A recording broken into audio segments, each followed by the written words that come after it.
The 2021 year finish line is on the horizon, and Puck Time hosts Carmine, Bianco, and Andrew McInnis want to get you there with a great show promo.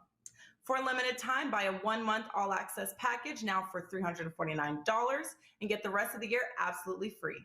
That's over a $300 savings, and you'll get every sport released from either host.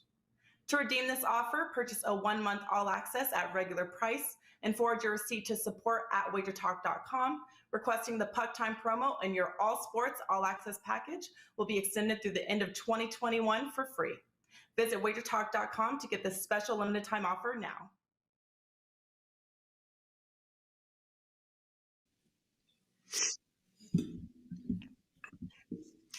Happy Thursday, guys. Welcome in right here to Puck Time on WagerTalk TV. I'm your host, Andrew McInnis, alongside Carmine Bianco. And before we start the show off, I just got to remind you guys once again about that really great deal you just saw in that commercial. Buy a 1-month all-access.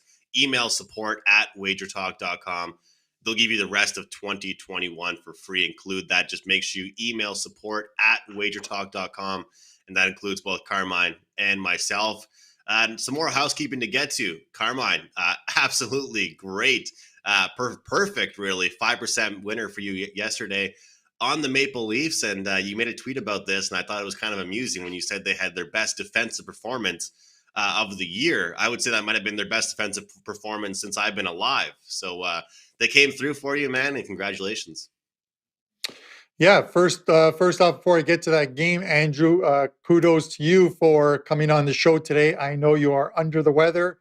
I can tell by your raspy voice. So we will soldier through this and get through these 4 games. But yeah, last night, the Leafs, 5% winner, win 3-0, 3-0. I'm using my soccer phrases here as well, too. It was their best defensive game. Jack Campbell really rebounded from that game against the LA Kings that you had to figure he wanted to really win that game, and he let in a couple bad ones on Monday in that 5-1 loss.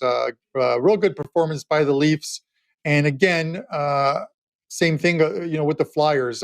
Flyers played a good game, a lot better than I thought they would, but I'm still going to look for spots to fade this Philadelphia team throughout this season. Because as I said, I just see them as a number 9, number 10 in the East overall. So they're playing above their heads right now.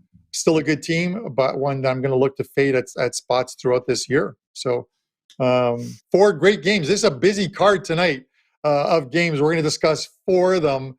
And hey, we've got the Minnesota Wild on our schedule again. They played that one last night, and that was, if you watch that game, it just seemed like one of the easiest plays on the night. Did it not, Andrew? Like 5-1. What was the final score? 5-2. Everything got there. The total got there. The puck line got there. The regulation line got there. Pretty much everything got there with Minnesota against the free bingo spot.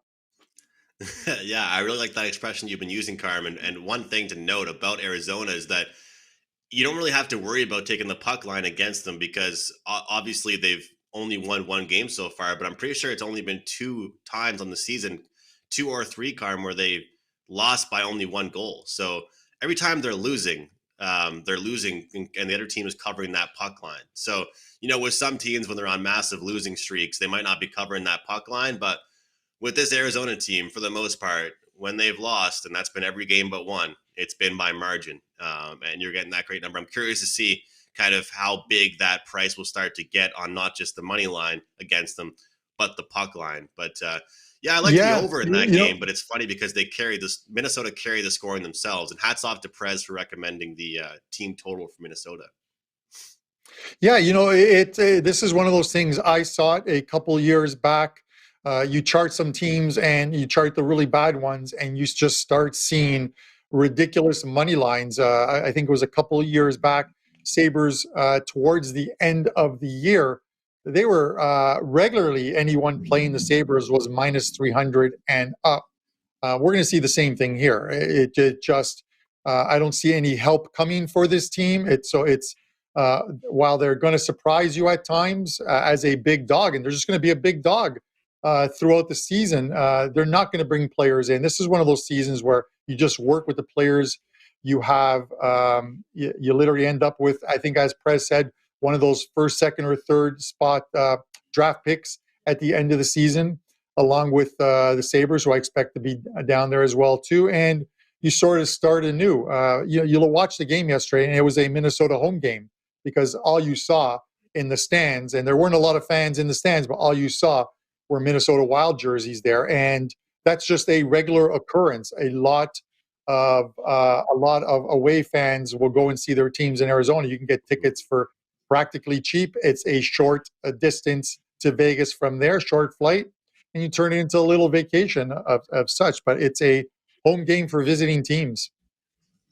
And since we're recapping the games, there was obviously just 3 games yesterday, Carm. Might as well mention what happened with the Dallas Stars yesterday. I sat here on the show and said, how can this team that's 3-7, their last 10, be minus 150? And they end up getting handed a loss. They're struggling to score right now. I'm curious to see how the price in the market starts to adjust with that team, because right now they're just not producing.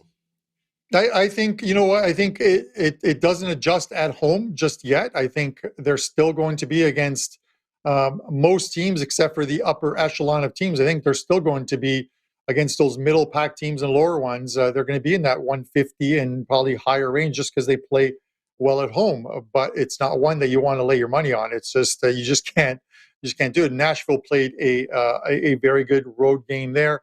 And of course, unfortunately for those that had the total and the under, the empty net goal came into play there. That game looked like it was heading for a dead under, and then a couple late goals, I think, in the second, and then the empty netter in the third. So those are always the tough ones. When you want the empty goal, it doesn't come.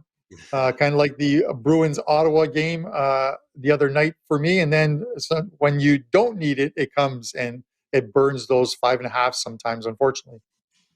Definitely. All right. Well, that's last night's recap. Let's jump into today. Like Carmine said, there's a bunch of great games today. Thursday's always made up of a huge slate, but today we're talking Edmonton, Boston, Florida, Pittsburgh, Nashville, St. Louis, and Minnesota, and the Vegas Golden Knights. First game up on top. We are talking Edmonton and Boston here. Boston, Carm, they're minus 140 at home. Edmonton plus 120 road dogs here. Yeah, Andrew, this is a tough one.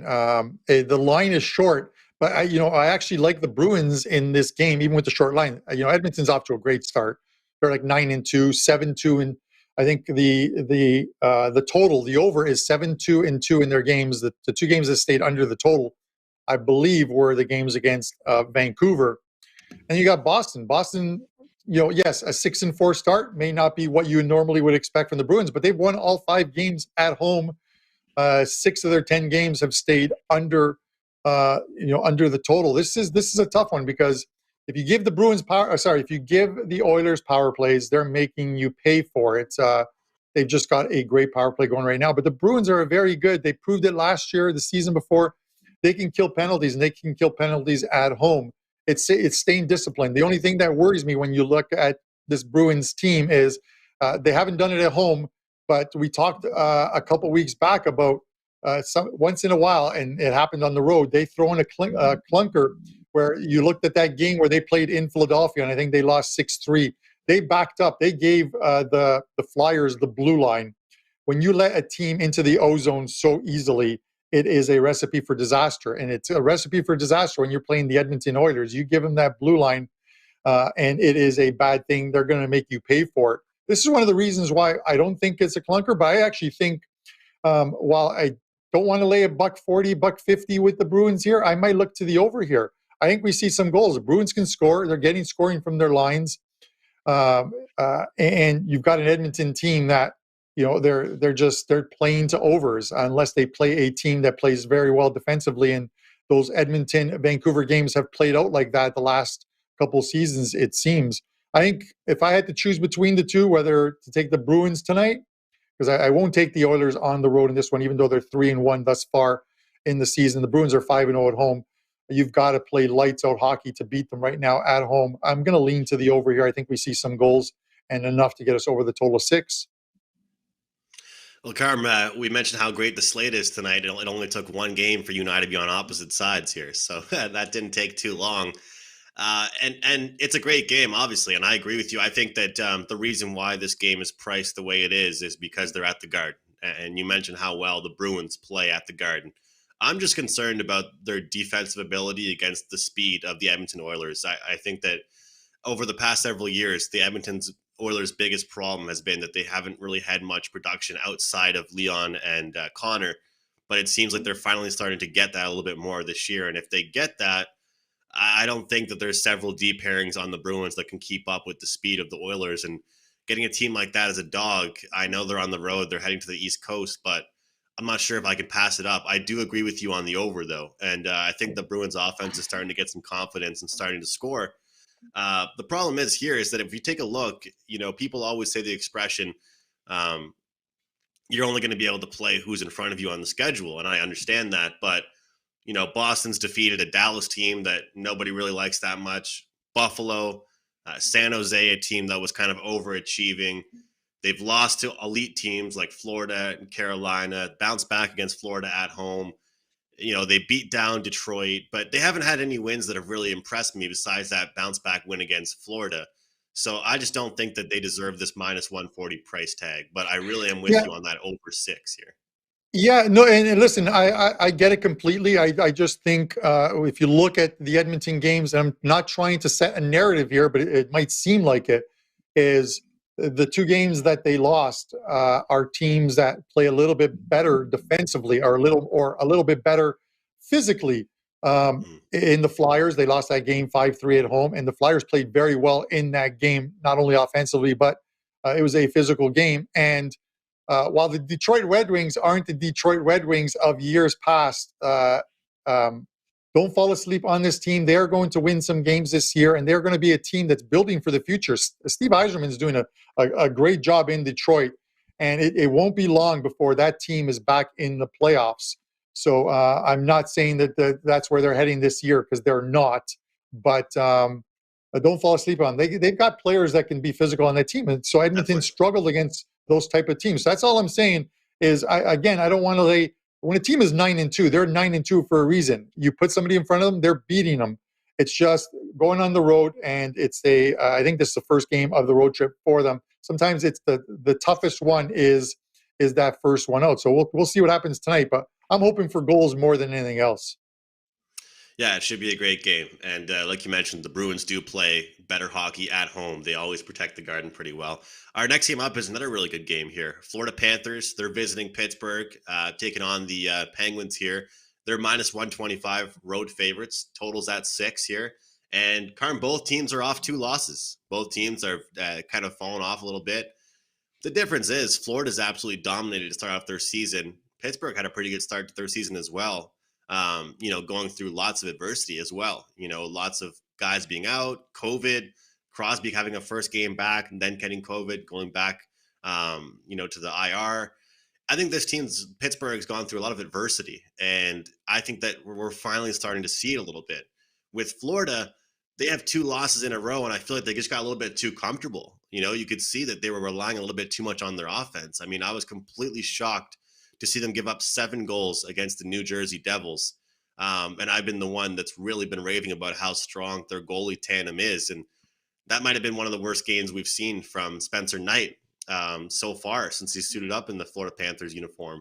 But I like the Florida Panthers here on the road. I think it's a generous price. And I just look at this game, and I think that out of these 2 teams that have dropped 2 games straight, which team do I expect to bounce back, and which team might be, about to go on a little bit of a skid, and I feel like that might be the Penguins here. So Florida might be a tough team to bounce back against. Pittsburgh's competed against some great teams, but let's not forget they just lost to the Blackhawks, and we all know what the Blackhawks have been up to. So I like the Panthers here to get going again. Yeah, I have to, pretty much I've got to agree with what you say here. You look at these teams, and when there's guys missing from the lineup, especially at the beginning of the year, you sort of take that mentality of the team rallies around those injuries, and you play well at the start of the season. But once those losses start to happen, they compound, and this is what's happening to this Pittsburgh team. They've lost 5 of the last 6. The lone win in OT against the Flyers, but they've allowed 4 or more goals in 5 of those losses. They're allowing goals. The only game that they didn't was that 3-2 loss to Chicago, and that's the game in which I like the under, just because I thought Chicago had turned a corner. Pittsburgh is lacking scoring. They're averaging less than 2 goals per game in those 5 losses. they're hurting right now. They're eventually going to get healthy, but when you look at these teams, Andrew, kind of like what you said, the Florida Panthers are a team that aren't going to have long losing streaks throughout the season. They're going to be streaks that might be 2 or 3, even 4. That's not a long losing streak.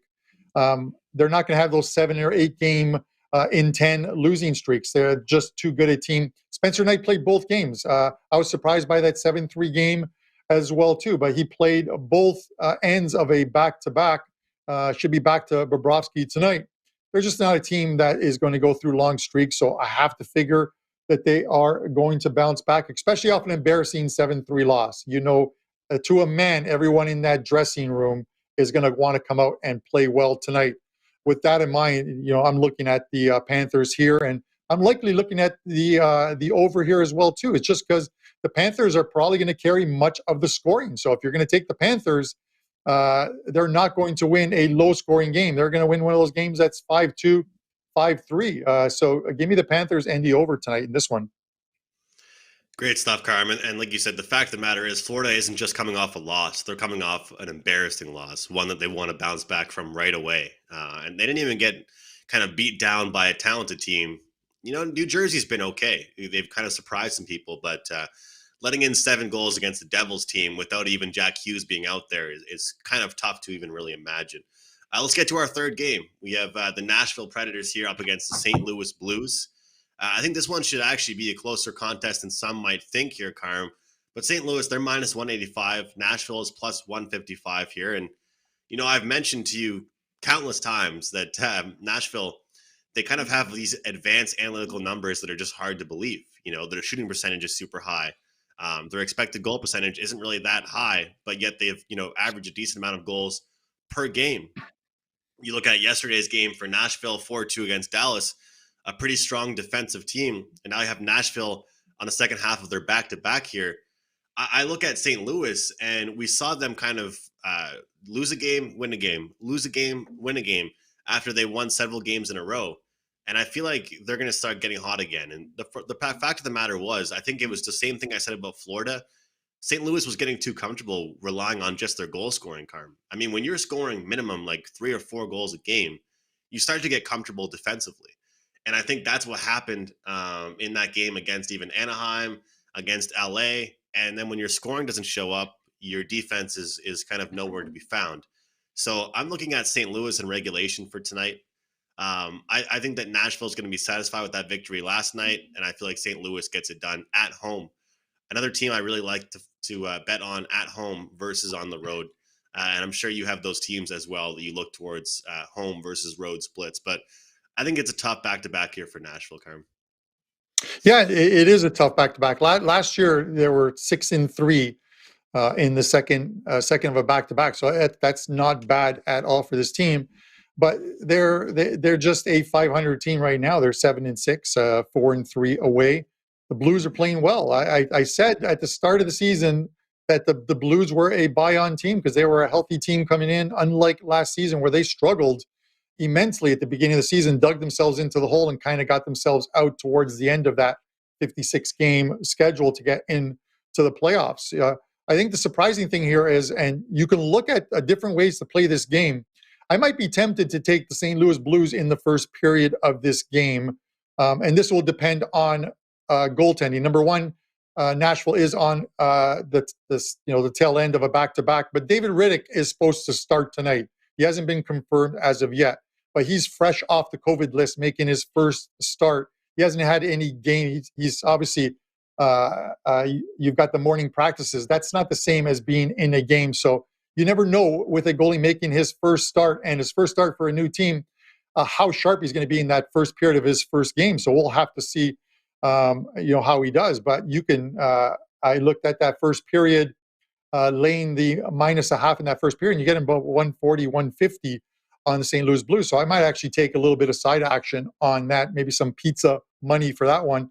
It should be Binnington in net. He's got a great goals against average against this Nashville Predators team, 1.78 goals against average against the Preds. It's in a short, obviously a short span of games. I think it was about 5 or 6 games. But, I'm looking at the Blues here. It's probably the only way to play it is the Blues.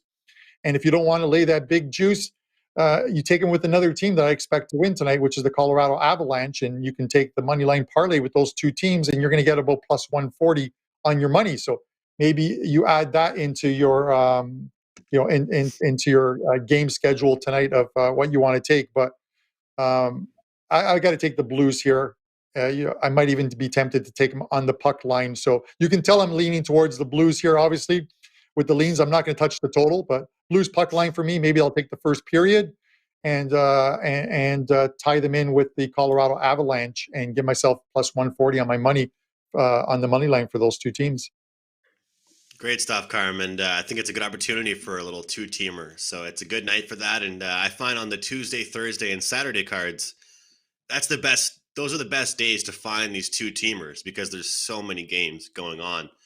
You mentioned the first period there. I wanted to ask you because I hear from some people where when you have a team on the back-to-back, maybe they'll come out fatigued, but also you could think that they might get more fatigued as the game goes on. Are you kind of on the fence that attack them in the first period, maybe bet that first period money line, or maybe they'll get fatigued, that'll be their best effort in the first period for Nashville, and they'll get more fatigued as the game goes on? Because I get that first period play, but for part of me thinks that might be the best effort we get from Nashville, and then it might get worse as the game progresses.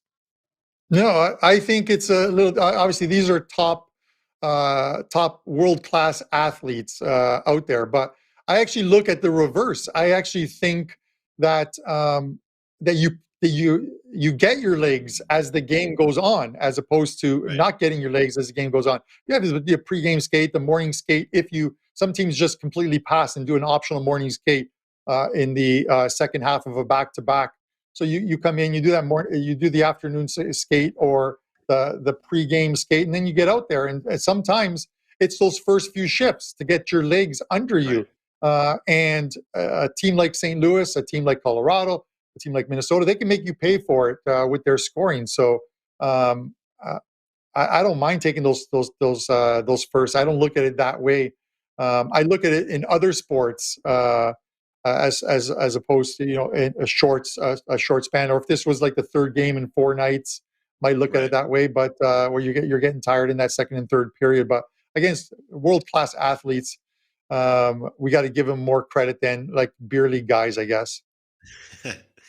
No, I agree with you. That's a great point, and I like the explanation there. I was listening to a podcast last week, Carm, and they were talking about how they think that it's ridiculous that they have that the pregame skate or the morning skate is still a thing, and it's optional, like you mentioned, for some players. But it's pretty incredible. Like on days of games for these guys, they have a morning skate, which is optional, but you're out there sometimes doing drills, working on something.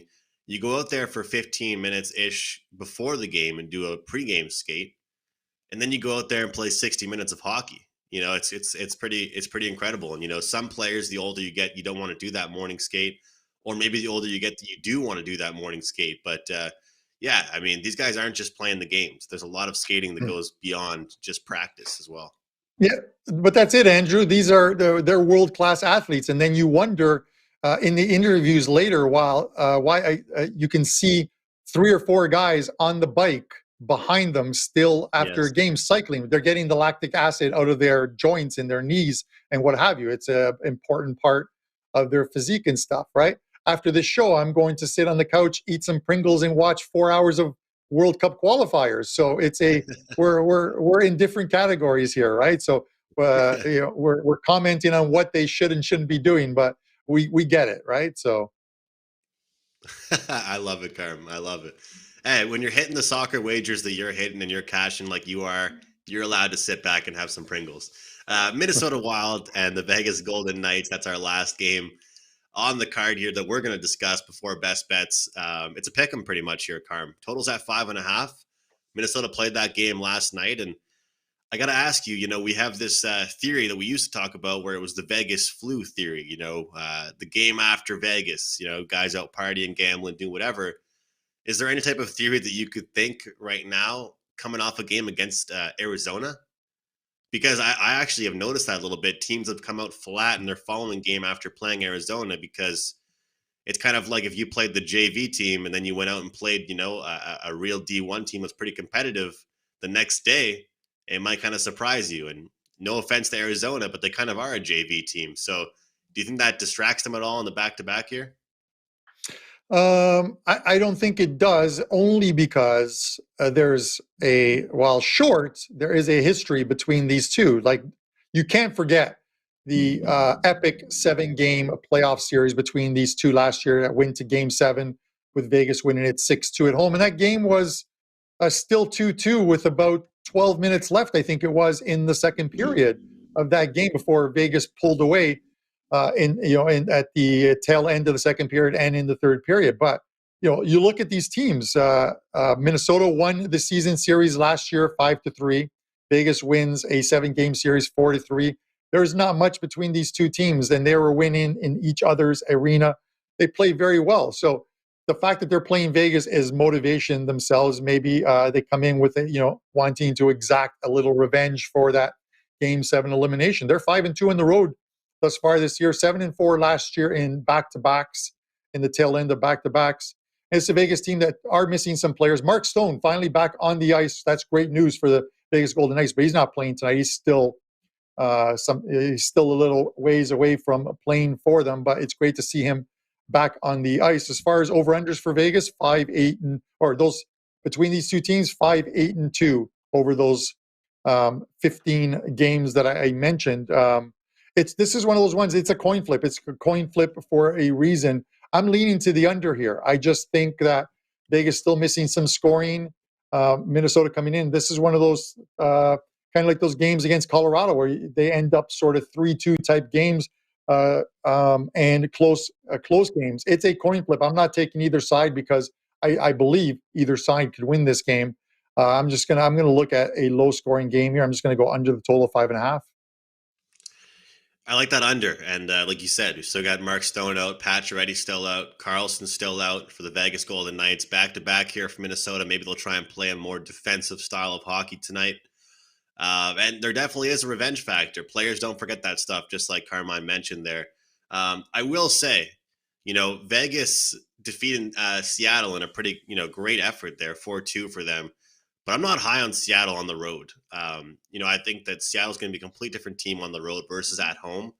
And I think we kind of saw that. And I also think that Seattle's kind of due for some regression. They had a pretty good start, and their expected numbers are way too high than they should be, really. But Minnesota, they've been scoring big time. That's the thing I'm worried about here for the Vegas Golden Knights. In the games they've played well, on the season, without these guys being in there, they've had to win low-scoring games or compete in low-scoring games. So, I think if Minnesota gets to 3 or 4, then they take this game. But to your point, it could be a real good defensive effort. I might even look towards the first period under 1.5 and then see what happens for the rest of the game. I feel like this one could have a slow start. But when it opens up, the floodgates might open. But, Karma, I kind of have this weird feeling tonight. I love the road teams tonight. It's one of those things. I'm looking at the card, figuring out my favorite picks for the night, and I like a lot of road teams. And they say that soccer, or as you would call it, football, has the biggest home advantage, and hockey not as much. But is it ever anything you worry about? Because for me, I feel like tonight I'm like, oh my goodness, I like every road team tonight. Well, no, sometimes it just sets up that way. You look back on Sunday morning and you look at the results of the night before, and you're like, hey, holy crap! 9 out of 11 teams that won were road teams. It just happens. It sets up that way sometimes. There's nothing wrong with it. I'm just leery of, if I'm playing a road team, of laying. I want to get either some plus money or laying very minimal vig in that thing. With the Leafs yesterday, I was laying minus 130 vig in a game where I thought the line should be at least 20 to 25 cents higher. If the Leafs had beaten the LA Kings on Monday and went into Philadelphia on a 6 or 7 game win streak, you see Toronto at probably minus 155 in that game. So getting them at 130, I thought was a bit of a steal on a team that was going to bounce back and did. So it's one of those things, and it's going to lead me into the upper vig that I want to lay on my show best bet when we discuss so shortly. You can go right ahead, Carm. We'll start us off with the best bets. All right. So first off, as far as what I have up at WagerTalk, a couple NHL plays. It's a busy schedule, so but only 2 games thus far. I may add a couple small 2% plays onto that card, or might be doing some live in-game betting, which if you buy that package, you get those plays right away. But you've got to make sure you update your packages right at the end of the first or second periods. A full card of soccer today. It is World Cup qualifying over the next 5 days. I have a big play up in play this afternoon, a 5% play, and a 3-pack as well too. So there's 4 plays. A 1-day all access will get everything, or that great deal that you saw to kick off the show, the rest of 2021. And you just email our support at wagertalk.com, and they will extend that 30-day package right till the end of the year. As far as the free bet on today's show, let's see if we can get another winner. I think we've got like 3 in a row. That's a surprise considering how the season of free play started. I'm going to go with the New York Islanders. I talked at the beginning of the season that it was going to be a rough stretch for this team every single game. I think they're 13-game road trip, Andrew. They're 10 games into the road trip as UBS Arena is being finished off. They had some construction issues there, but it's being finished off. So they start with about, I think, a 13-game road trip. This is game 11 of that road trip. And it's about as high of the vig as I want to lay with them right now, which is 140. Could be a flat spot for the Devils. They're coming off a huge win over Florida, 7-3. And we see sometimes when you beat a team kind of like a Florida, that next one seems to be a dud. Plus, you got Hughes out, Jack Hughes out. He's a big part of feeding that offense. Dougie Hamilton looks like he's going to be out. He is questionable right now. So a couple key parts of that team out for this Devils side. I'm going to lay the 140 here and take the New York Islanders tonight. They're 5-5 on the road thus far, but a couple of those losses were in OT. So but they're picking up points, 12 points on the road so far. I think they're pretty happy with where they are right now. Great stuff, Carm, and best of luck to you with your 5% soccer play today. Off a 5% winner in the NHL. Make sure you guys check out Carmine's 5% soccer play today, going this afternoon. So don't wait, grab it now. 5% play at Carmine's Capper page. For me, guys, hit my first play yesterday in college hoops of the season. It was a nail biter, but we got there, covering the point spread there, and I'm in action again tonight in college hoops action as well. NHL, big slates, Carm. I've been doing a lot of these where it's been props, sides, and totals package. You know, I don't want you guys just to buy one pick. You buy the one pick, and that one happens to lose, and the rest of them end up winning.